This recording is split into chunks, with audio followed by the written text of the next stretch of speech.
হাসিনা, এখন তো আমরা এক সপ্তাহ ছুটিতে আছি, আর আমরা বাবুকে টাইমও দিতে পারি না। চলো বাবুকে নিয়ে কোথাও ঘুরতে যাই। কোথায় যাবা? চলো একটু পাহাড় এলাকায় বেরিয়ে আসি। ঠিক আছে চলো, আমি অনেকদিন পাহাড় দেখিনি। কি হলো পাপ্পা, তোমার মন খারাপ কেন? তুমি কি ঘোরার কথা শুনেও খুশি হওনি? আমি সালমাকে রেখে যাবো না, ও ছাড়া আমার খেলার সাথে কেউ নাই। কে বলেছে সালমাকে রেখে যাব? আমরা সালমাকেও নিয়ে যাব। আলিয়া, সালমাকে তাড়াতাড়ি রেডি করে দে তো। ঠিক আছে।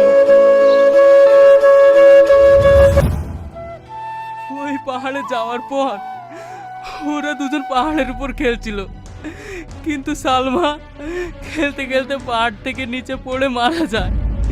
সেই থেকে আমার টনি এইরকম হয়ে গেছে। Sorry uncle,